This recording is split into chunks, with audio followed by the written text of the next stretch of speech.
Hi, everyone. How's the lunch? Does it look good? Okay, I get mine afterwards. Thank you for coming, and good to hear, well, not good to hear that you've had bad experiences in feedback, but good to hear that you have some context, because we're going to talk today about how to change that and how to do feedback in a different way. So I come to you with a background of 14 years in advertising, so I understand what your worlds are like sitting where you sit. And I decided to switch gears 7 years ago and get trained as a coach. And now I coach people mostly in ad agencies. And then 2 years ago, with a business partner who has a master's in positive psychology, I co-founded a new approach to giving feedback that is called the Shift Positive. So you're going to be learning about some of those concepts today. So what if I told you that somebody would receive, or even all of you would receive this present? What feeling goes through you as you look at this gift and think about getting a present? What is it? Yeah, how's that sound? Somebody wants to know what it is. You'll see soon enough. So what if I told you that wrapped in this little box was feedback? Does the feeling change at all? Yeah, a little bit? Okay. Well, we always say, at least as coaches, and maybe you've heard it in your own career, that feedback is meant to be a gift. Embrace it, grow from it, learn. But how often, if ever, does it feel like when you're opening a gift? That pleasant surprise that you're excited to get, and that usually is something inside that you've been waiting for. Well, I want to talk to you about how we can kind of reimagine that feedback experience to be more aligned with what it should be, which is that feeling of a gift. First, I want to ask you, and it sounds like you've already done this with Amanda's prompt a little bit, but take yourselves back into a time in your minds when you personally received feedback. And think about what that was like for you. Maybe jot down a few adjectives, feeling words. Just remember what it was like when you were receiving feedback. Or maybe even a time, if you're in a role where you get to give feedback as a manager, what that's like for you when you're preparing to have a conversation or go over a performance review with someone. So I'd love to hear just popcorn out a few adjectives. What comes up when you're thinking about giving or receiving feedback? Anxious? Saying the wrong thing.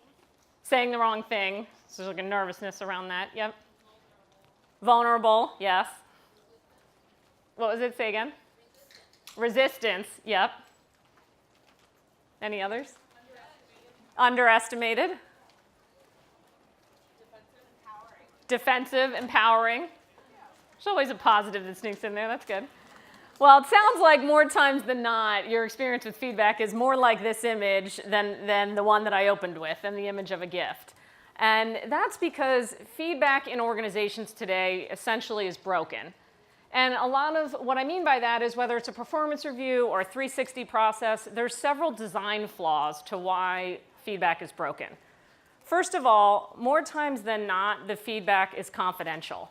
So what happens when it's confidential is it lacks that context and the tone and the examples and the clarity that you're looking for. You don't really know who said it, what perspective, where it came from. Also, more times than not, the feedback is designed to focus on your weaknesses or areas of improvement. So it points out where you're not effective, but rarely does it go the next step and actually tell you what to do instead. What should you be doing? You might be told what you're not doing well, but what should you be doing instead? So that's a flaw, that it's not pulling that type of information. Also, the idea around oftentimes feedback is determining a promotion or a raise. So right then and there, the intent is compromised. You might stack the deck with the people that you asked for the feedback because you know that your promotion's riding on it. So you're not really getting the truest feedback that you could be getting to grow.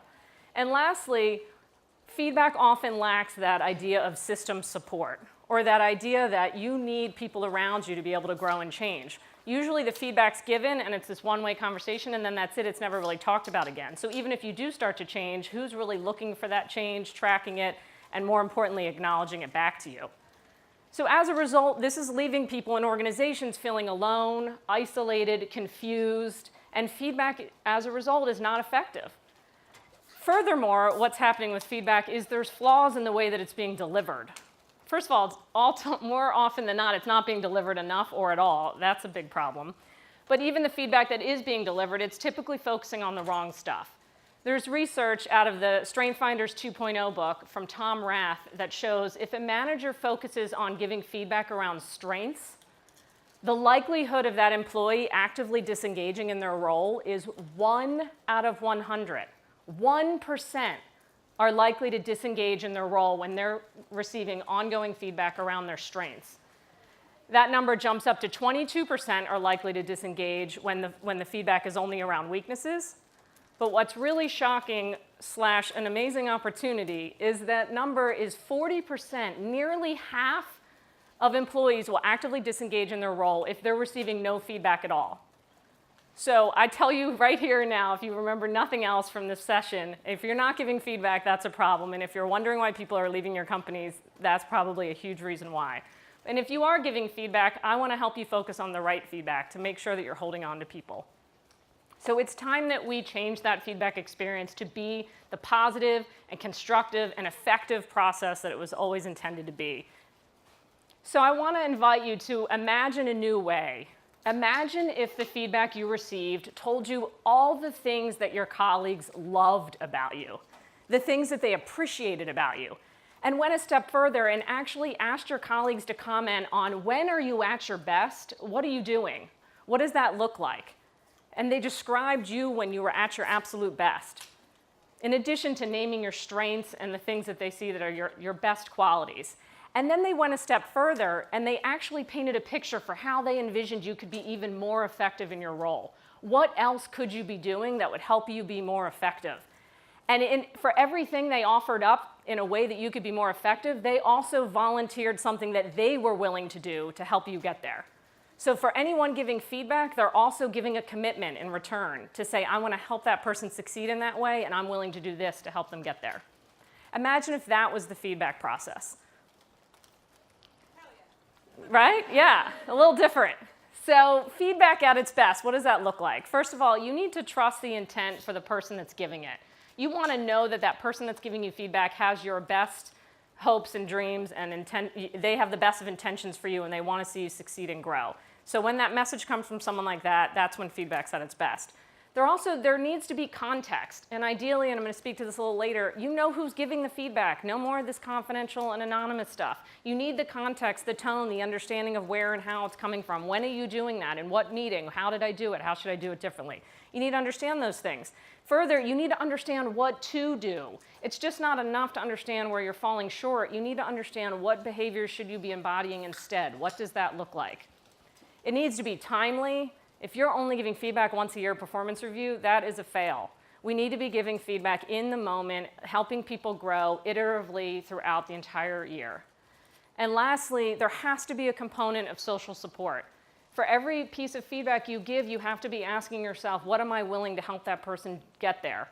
How am I going to help them grow and change to be more of what I can see that opportunity for them is? And what is my role in that? Because you are accountable for that. It's not just on them. They will not succeed alone.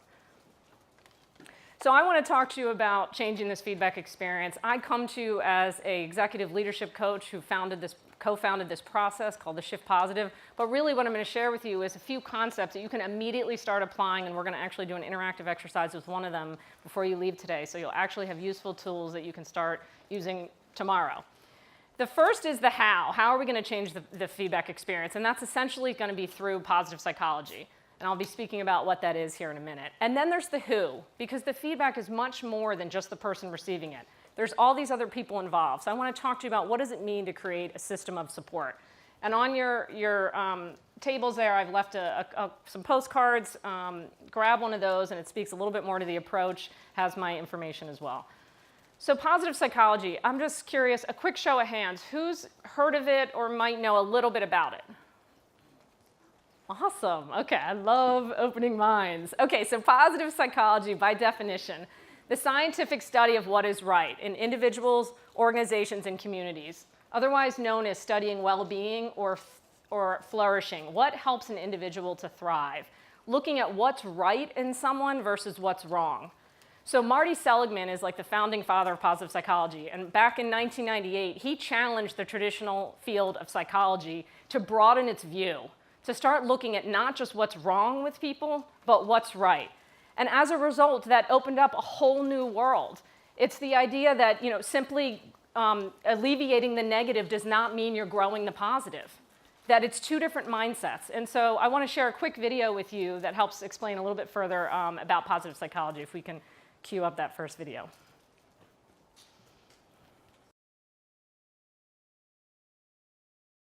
Martin Seligman was the past president of the American Psychological Association. In 1999, he had an inauguration speech in which he said, basically, psychology is half-baked. We've baked the part about mental illness, about disease and damage, but the other side, the side of strengths, of what makes life worth living, is unbaked. And he famously quoted that they have 40,000 studies on depression and less than 400 on joy, making the point that everywhere you look, we seem to think that excellence is just the opposite of failure. So we study divorce to learn about marriage. We study unhappy customers to learn about the happy ones. We study disgruntled employees to learn how to engage employees. We study depression and neurosis and psychosis to learn about joy. Everywhere you look, we seem to think, in our society entirely, we learn to give people credit. We focus on their debt. Everywhere you look, we seem to think that good's the opposite of bad. And if you want good, you should study bad and invert it. We're wrong, he said. If you study bad and invert it, you get not bad. And his point was just it's different. Studying depression teaches you a lot about depression. It tells you nothing about joy. We learn from our mistakes. No, we learn about the characteristics of mistakes from mistakes. You learn nothing about success from studying failure. So think about that for a second. Excuse me. I knew I was going to take a drink and then it was going to go down wrong. Excuse me. We learn nothing about success by studying failure, right? But how many people in your agencies have done the post-mortem after new business pitches when you lose or after the client meeting that goes bad? Right. We're obsessed with studying where we go wrong, but when do you ever pull everyone together and say, we won, let's talk about how, right? So positive psychology is that flip. It's just a different vantage point. It's a different lens. This will pass. It's this idea that I said identifying and growing the positive is not simply understanding or alleviating the negative. And it's this notion that mental health is more than the absence of mental illness. And positive psychology has opened up a whole new field and skill set. Things like optimism, grit, hope, post-traumatic growth, growth mindset, emotional intelligence. These are the skills that help people to grow and thrive. And where in our reviews are we talking about those things? How resilient someone is, how optimistic and positive they are, what their strengths are. We're not talking about that stuff enough. We're focusing, because we're obsessed as a society, on how to fix people and what's wrong with them. But that's not what they need to thrive and grow. So I want to speak to 3 very specific concepts coming out of the positive psychology field as it relates to feedback. Strengths-focused feedback, solution-focused inquiry, and then imagining desired outcomes to help give better feedback.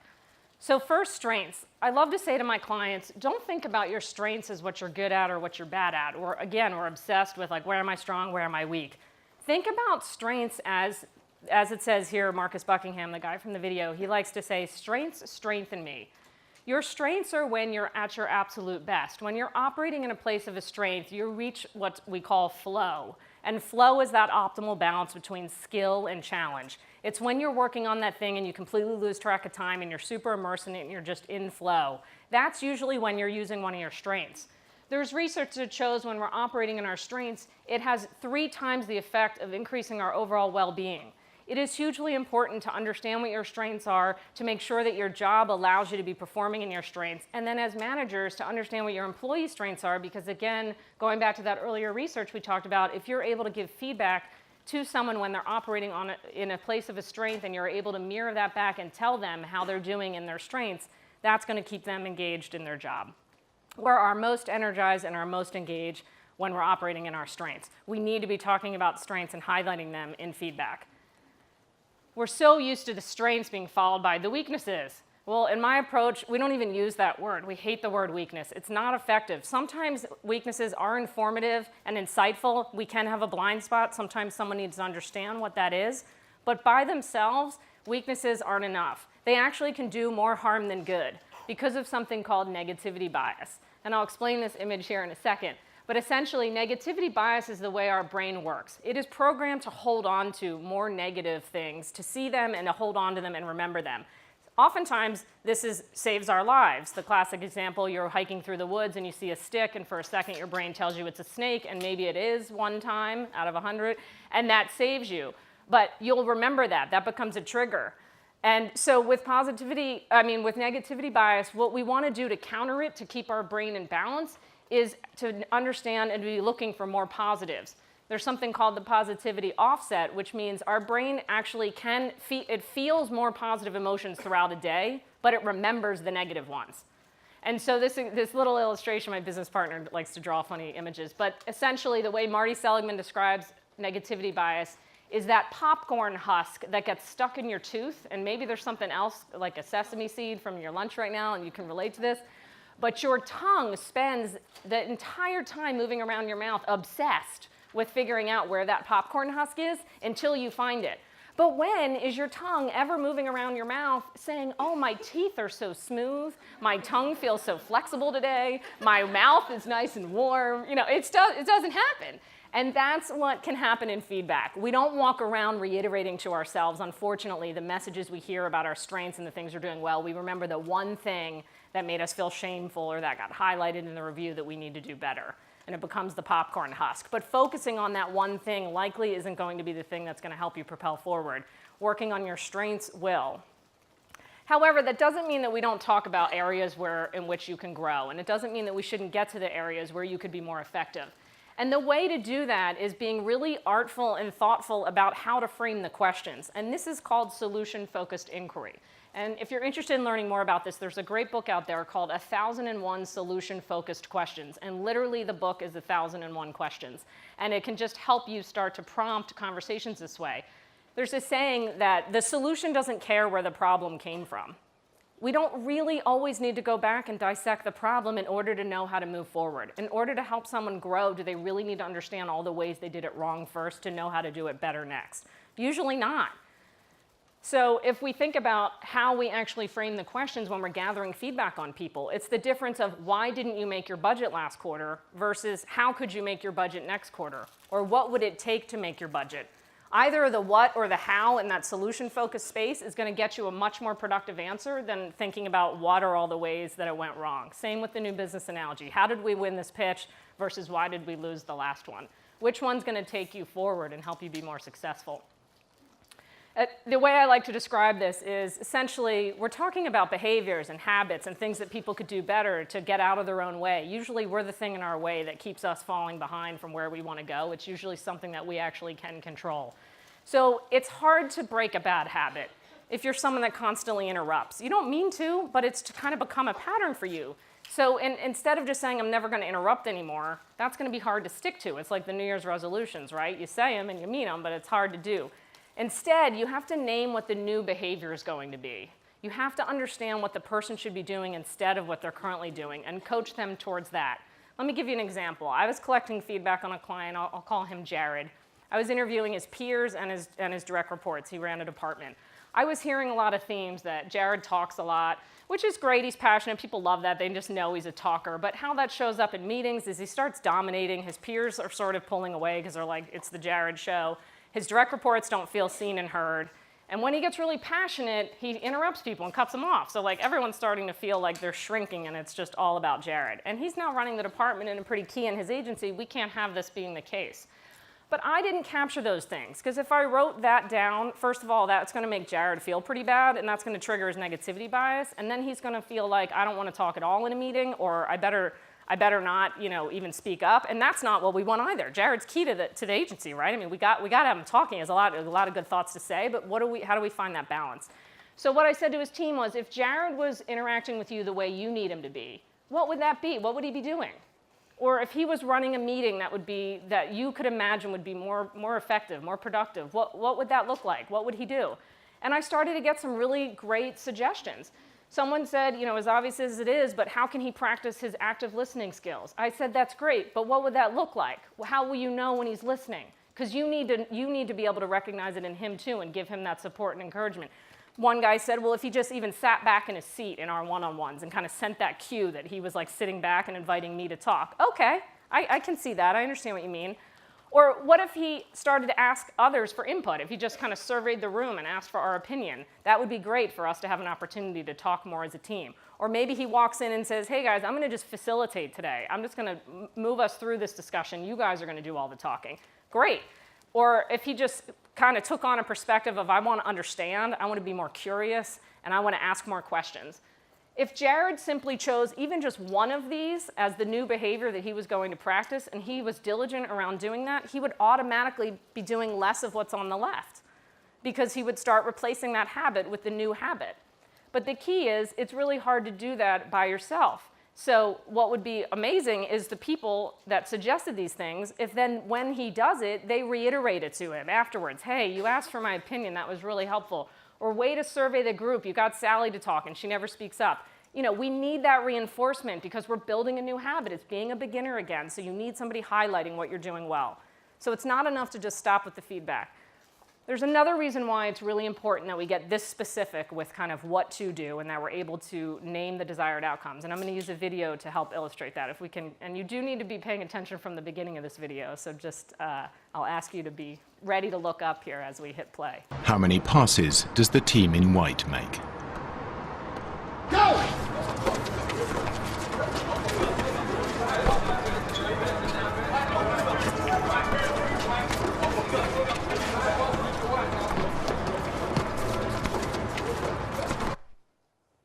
The answer is 13.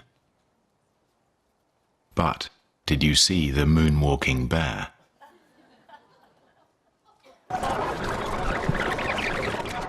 Go!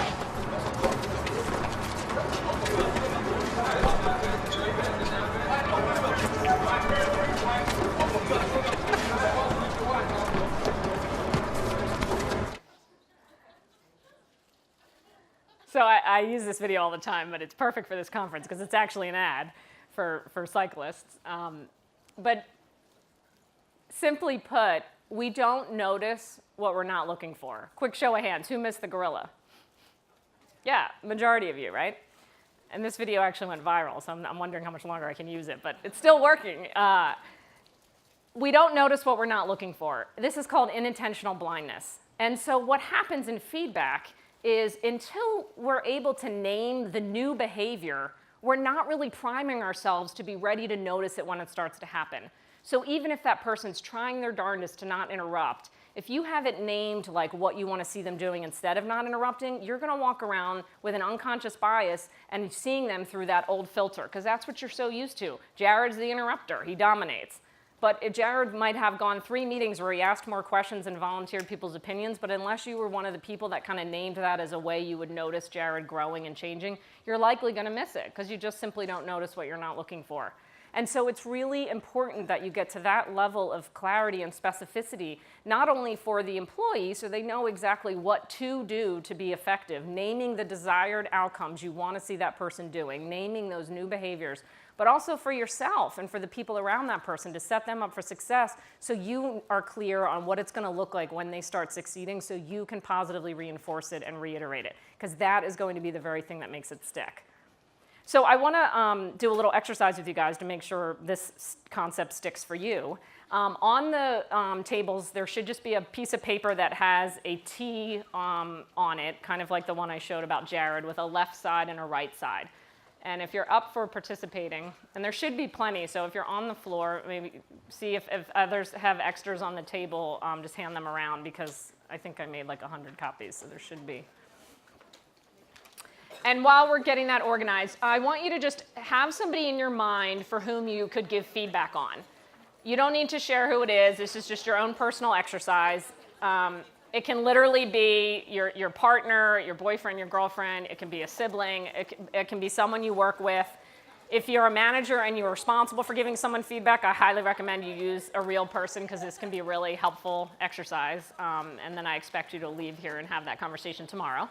But so yeah, be having somebody in mind. And if you don't have a piece of paper, just take in your notebooks, just grab a piece of paper and make a big T on it. You don't really need the paper. I'm just, my background's in advertising. I had to hand out a sheet with a logo on it. So I want you on the left side, kind of like I showed you with Jared. On the left side, I want you to start to write, for whoever you have in mind, the behaviors that you feel are not effective about this person right now. What is not working? What is some of the critical feedback, the areas of improvement that you could capture? And just write, 3 or 4. So again, have somebody in mind that you could give feedback on that left side. Go ahead and capture some of the stuff that's not working right now. Okay, so if anyone has at least a few things captured on the right side and is brave enough to volunteer, I'm going to remind you there is a real president here, and whoever volunteers will get it.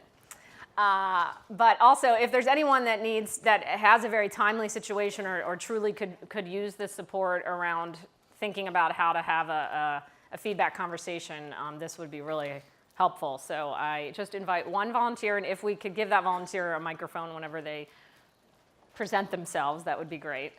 Great. All right, we got one over here. So we're going to do kind of a live demo here on your chart. Thank you for raising your hand. What's your name? Danny. Okay, awesome. Okay. So are you willing, you don't have to names or anything like that, but are you willing to just give the context of the dynamic between you and the person? The Yeah, sure. relationship? The person's senior to me. Okay, so it's a And work environment. Work environment. Okay. Kind of the bad behaviors are perpetually interrupting meetings.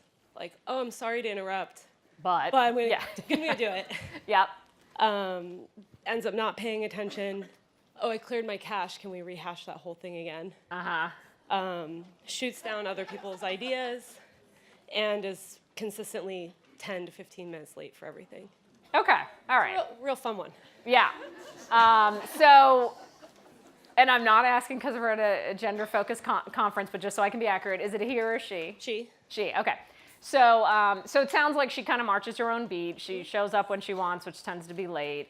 She's not always focused and paying attention, so then she'll chime in and say, can we do that again? I wasn't, she's on her laptop. She caveats that she's interrupting, but still does. And what was the fourth? Always late. Always late, okay. Okay, so what did you start to come up with on the right side? Well, I started with active listening skills. Yeah. Being present in the meeting, paying attention. Yeah.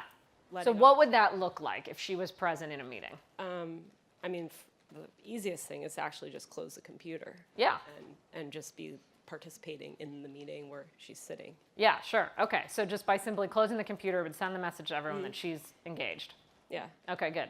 And then instead of shooting down someone's idea, like asking questions and trying to maybe bring it around to where she wants to go or whatever, but like instead of just outright closing it, like having a conversation about it with the team so other people feel empowered to voice their ideas. So say more about that. What would that look like if you put an idea out there? How would she be with you? How would she engage with you? Oh, that's a really great idea. Let's talk about it. And just start asking questions around like, why do you feel that way? What do you see as the outcome of that idea? Great. Something like that. Great. And can you picture that in your mind, like that engagement? Like, Yeah. so she's being curious, she's asking a question, she's acknowledging it, so she's kind of hearing it, acknowledging it, saying Even tone. Yep. Yeah, and her mannerisms, she seems open to it. Yeah, great. Okay. What else do you have? Manage her calendar better. Okay. Because I suspect she's always late because she's literally back to back to back to back Okay. every day. So like, take the authority to say no. I can't attend 20 meetings in one day. Yeah. Like that's not something any of us can control. Yeah. So looking for ways to better manage her calendar, looking for opportunities to say no so she can more diligently be where she needs to be, even if that's missing something else. Yeah. Yeah. Okay, good. You did a really good job at this. Let's hear it for Danny. Thank you. Nice, but could you sense that the more we talked about it, that you were kind of picturing how she'd be showing up differently? I mean, that's the level of specificity and clarity that you need to get to. I like to say if you can close your eyes and imagine in your own mind's eye what it would look like with the person doing it the way you want them to be doing it, because that's what's going to help you notice it when it starts to happen. So if you are able to have this conversation, she walks into that next meeting on time or even less late, right, and with the laptop shut and totally engaged, and then is open in conversation, then your job, which we're going to talk about in this next section of how to show support, would be to mirror back what you witnessed and how impactful that was for you, to let her know that she's heard the feedback, she's trying, and you're seeing the difference. Yeah. Is this a conversation you're willing to have? Yeah, I think so. Nice. Awesome. Great job. We'll pass this back to Danny. Thank you. Or should I toss the mic? Oh, I'm not sure. Someone will come fetch. Great. So it takes work to do this. And you may be thinking, I don't have the time, I don't have this, but at the end of the day, you're just perpetuating the same bad behaviors unless you take the time to name the desired behaviors you want to see out of someone, and you take the time to envision it and then be able to be looking for that success from them so you can reinforce it as it happens. Because the next key component to this approach is this idea of creating a system of support. So I want to speak briefly to 3 concepts, this idea of creating allies, ally support, two-way accountability, and moving toward more of an open and transparent culture, kind of getting rid of this anonymous feedback. So I invite you to recall in your own mind a time when you went through a really big change. Maybe this was a change that you opted into, a job change, maybe you changed cities, maybe you decided to go through a divorce or break up with somebody, or maybe it was a change that happened to you. It was a layoff, something you didn't see coming. But just reflecting back on something big that you moved through, who was it that really helped you move through that change? Was there one person or several people that were really paramount in that change? Anybody want to raise a quick hand and just, yeah, go ahead. It was people who've already been there. People had been through it before, helped you when you had to go through it. Nice. Any others? Person or just a relationship that was there, or it could have been a parent, a partner. Your husband was there for you during the change, yep. Fiance, yeah. Yeah, so the way I always say to my clients, life wasn't designed to go out alone, and neither is change. We simply don't succeed when we're trying to change completely by ourselves. We need support. And so when we're giving people feedback and we're asking them to grow and change, that's hard to do. So to let them go off and do it on their own is not really setting them up for success and not really fair on your part to expect that it's going to happen unless you're actively involved in it. There's an interesting piece of research called the perception of slant out of the field of positive psychology. And essentially this researcher took 2 different groups of people out to a really high mountain and said, imagine you're going to climb that mountain. In the one group, you were going to climb it completely alone. It was your journey, get to the top, climb that mountain. In the other group, you were going to climb it with somebody, maybe not even your friend, but someone that you knew would be on the mountain with you. Or you'd be climbing it with somebody that was at home, you knew, rooting you on. You had some sort of support system, and you knew they were with you. The group on the right actually saw the mountaintop 10 to 20% less steep. What this tells us is when we have support, we're able to see challenges as more moderate. That we can accomplish more when we know that we have somebody supporting us that's with us physically or just has our back. So as managers and employees and peers of one another, how are you helping to make someone's job 10 to 20% easier or appear easier simply by letting them know that you're there? And especially when it has to do with feedback. What are you saying to them in terms of how you can help them get there? You're not just giving the feedback, but you're saying, here's something I'm willing to do. There was another study done by Marshall Goldsmith, who's kind of like the god in the coaching world. And he looked at 8 different companies in 8 different industries, and he created leadership development programs over the course of 6 months to a year, and then he studied which leaders actually created real change, which ones grew and showed the most success against their goals. There was one variable that consistently showed, no matter the company, no matter the industry, it was the leaders that had ongoing interaction about their goals with their colleagues were the ones that showed the most success. If we put out there what we're working on and we invite people to help us to get there, we're going to be far more successful. And if feedback can be delivered in the ways I was talking about in the beginning of this session, it becomes a lot less shameful, and then we're willing to share what we're working on. You don't have to say, I'm trying to stop interrupting people if that feels bad. You can say, I'm trying to ask more questions in meetings. Right? Doesn't that, that's, who wouldn't want to get behind someone? Yeah, and then you hear someone asking more questions. Great, you asked a lot of questions of your team. I really heard them talking up. Awesome. So we want to get to this place where we're willing to share what we're working on so we can all be supporting each other in the change, because that's when it's going to get successful. So this notion of two-way accountability, I've kind of referenced it already, but looking at feedback is every time you're willing to give it, you've got to be willing to commit to something personally that you're going to either start doing differently that's going to start leading that person down the path you want them to do, or just something you're willing to commit to. I'm willing to nudge you under the table if that's cool every time you interrupt, if you need that help in the beginning, because I realize you don't realize it when you do it. Or if we're about to end the meeting and you haven't asked anyone a question, I'll say, if you're cool with it, Hey, Jared, didn't you want to ask the team what they think? You know, because we're going to need those cues in the beginning. We're going to need that support. And if you have that alliance with Jared, you've agreed on what that one thing is and you've offered that up to him, he's going to be open to it because he's trying to grow and succeed too. So what's one thing that you can promise and you can commit to for every piece of feedback that you give somebody else? And as a result, you wind up walking around with this system of allies, looking out for you, noticing, reinforcing it. How much better of an environment would that be if everybody was giving each other shout outs on the small baby steps that they're all making towards their major goals that they've set for themselves? If everyone's growing and thriving together.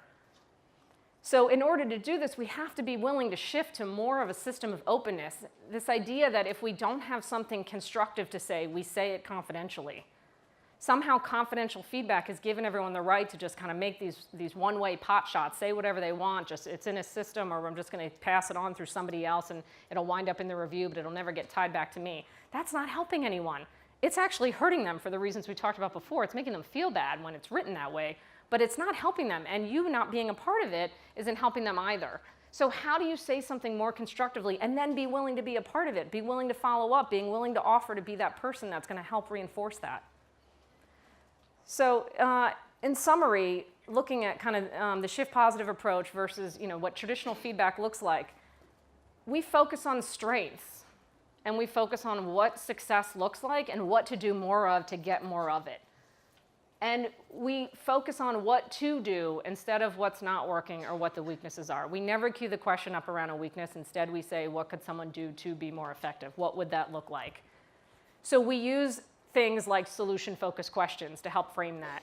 We get to really specific behaviors to help people understand what to do. And we ask them to imagine, just like we just did with Danny, to actually envision in your mind's eye what the desired behaviors would be to help you get to that clearer level of specificity so that person really knows what you're saying and how they can be their best self. And lastly, this idea of two-way accountability. It's not just one-way feedback anymore. You're just as involved. And if you're not willing to be involved, then you're not allowed to expect that person to change. Your involvement is going to be critical in helping them to change.